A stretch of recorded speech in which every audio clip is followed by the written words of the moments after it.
చూపించాలనే ధ్యేయంతో చంద్రబాబు నాయుడు గారు 2015 అక్టోబర్లో అమరావతి నగర నిర్మాణానికి శంకుస్థాపన చేయడం జరిగింది. నరేంద్ర మోడీ గారు, అదేవిధంగా పక్కన తెలంగాణ ముఖ్యమంత్రి కేసీఆర్ గారు వీళ్ళందరూ కూడా అటెండ్ అయిన పరిస్థితి కూడా అది. అయితే అప్పటి పరిస్థితులను చూసినట్లయితే ఏంటంటే జగన్మోహన్ రెడ్డి గారిని కూడా అప్పుడు ప్రతిపక్ష నేత కాబట్టి ఆయన ఆహ్వానించిన నేపథ్యంలో ఆయన ఏం చెప్పారంటే ఆహ్వానించడానికి సంకల్పించారు. ఆ జగన్మోహన్ రెడ్డి గారు ఇదంతా తెలుసుకుని ఆయన ఒక లేఖ రాశారు చంద్రబాబు నాయుడు గారు. ఏంటంటే ఈ అమరావతి అనేది ఒక పెద్ద స్కాము, ఆ స్కామ్ కు శంకుస్థాపన కానీ దానికి నన్ను ఆహ్వానించినా కూడా నేను రాను అనేది ఆయన లేఖ సారాంశం. దాదాపు 8 కారణాలు పేర్కొన్నారు. దానిలో ఏంటంటే రైతుల భూముల్ని దౌర్జన్యంగా లాక్కున్నారు, 30,000 ఎకరాలు ల్యాండ్ పూలింగ్ పేరుతో. అక్కడ అదొకటి. రెండోది అమరావతి నిర్మాణం సంబంధించిన ప్రాంతం ఏదైతే ఉందో సెక్షన్ 30, సెక్షన్ 144 పెట్టి రైతుల్ని బెదిరిస్తూ ఆ విధంగా భూములు లాక్కుంటున్నారనేది మరొక ఇది. అదేవిధంగా నేషనల్ గ్రీన్ ట్రిబ్యునల్ కూడా ఈ ప్రాంతం అమరావతికి రాజధానికి సంబంధించి ఇట్లా పంట పొలాలు 3 పంటలు పండే పొలాలను లాక్కుంటూ సరికాదని ఇచ్చినా కూడా దాన్ని కూడా వ్యతిరేకంగా చేస్తా ఉన్నారు. రెండోది రైతుల దగ్గర నుంచి భూములు లాక్కొని సింగపూర్ కంపెనీలకు అప్పచెప్పి లక్షలాది కోట్ల రూపాయలు లాక్కుంటానికి, సంపాదించడానికి, రియల్ ఎస్టేట్ వ్యాపారం కోసం ఇదంతా చేస్తున్నారనేది మరో కారణం చెప్పారు. అదేవిధంగా చంద్రబాబు నాయుడు గారి బినామీలకు సంబంధించి అక్కడ భూములన్నీ కూడా ముందుగా కొనిపించి ఆ తర్వాత రాజధానిని అనౌన్స్ చేశారనేది కూడా మరో కారణంగా చెప్పారు. సో ఇవన్నీ నేపథ్యంలో నేను అక్కడ అటెండ్ కాను, ఎందుకంటే ఇదంతా స్కామ్ కాబట్టి, అమరావతి నిర్మాణం పేరుతో స్కామ్ చేస్తున్నారు, అందువల్ల నేను రాబోతుంది లేదు.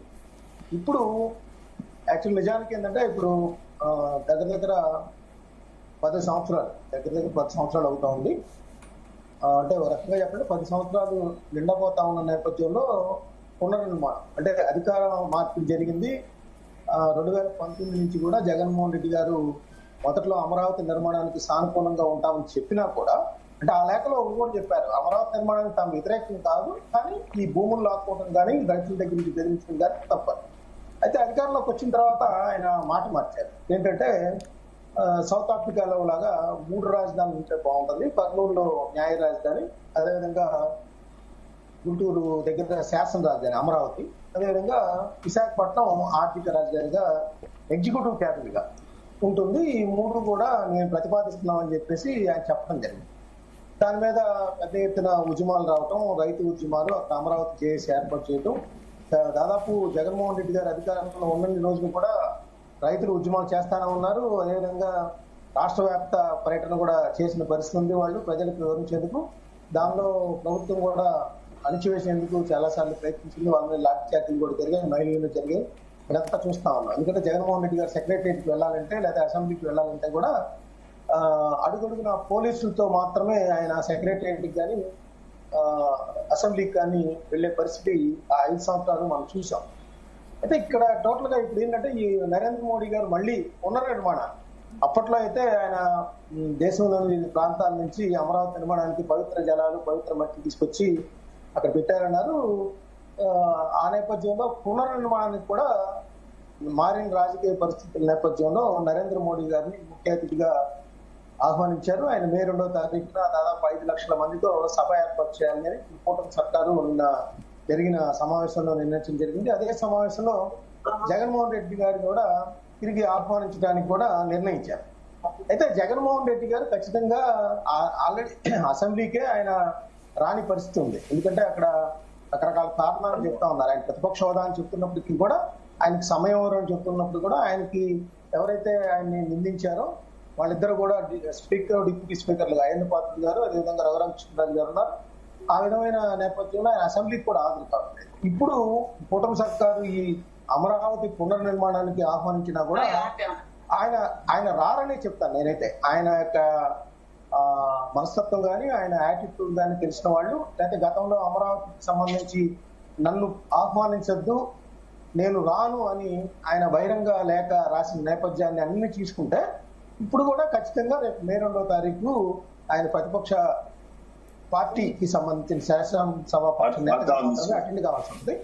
సో కాబట్టి ఖచ్చితంగా ఆయన అమరావతిని దయచేసి కాస్త ఇతరులు కాస్త మ్యూట్ లో పెట్టుకోండి, డిస్టర్బెన్స్ వస్తుంది. ఎస్ చెప్పండి మస్తాన్ రావు గారు.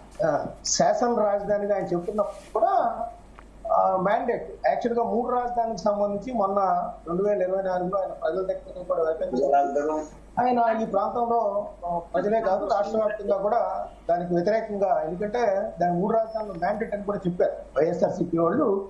ప్రజలందరూ కూడా మా యొక్క నిర్ణయాన్ని ఆమోదిస్తారు, 3 విషయంలో చెప్తా ఉన్నారు. సో ఆ నేపథ్యంలో ఖచ్చితంగా జగన్మోహన్ రెడ్డి గారు రేపటి అమరావతి పునర్నిర్మాణ సభకైతే ఆయన వచ్చే పరిస్థితి లేదు. ఎందుకంటే వాళ్ళకి అనుకూల పత్రికల్లో చూస్తా ఉన్నాం. ఇప్పుడు అమరావతి పునర్నిర్మాణానికి సంబంధించి దాదాపు 1,00,000 కోట్ల రూపాయలతో ఆయన కొన్ని ప్రారంభోత్సవాలు, కొన్ని శంకుస్థాపనలు కూడా నరేంద్ర మోడీ గారి చేతుల మీదుగా చేయబోతున్నారు. నిజానికి ఆ టెండర్లు కానీ, పునర్నిర్మాణానికి సంబంధించిన వేల కోట్ల రూపాయల కాంట్రాక్టులు కానీ అవన్నీ కూడా లోపభూయిష్టంగా ఉన్నాయి. ఇప్పటికే వాళ్ళ అనుకూలమైన వాళ్ళకి ఇస్తా ఉన్నారు, కమిషన్లు దండుకుంటా ఉన్నారు. అత్యధిక టెండర్లు అవసరమైన దానికంటే ఎక్కువగా నిర్ణయించి కమిషన్లు దండుకుంటా ఉన్నారని వాళ్ళ అనుకూల పరిస్థితులు జగన్మోహన్ రెడ్డి గారు ఆల్రెడీ ప్రచారం స్టార్ట్ చేసిన పరిస్థితి కూడా మనం చూస్తున్న నేపథ్యాన్ని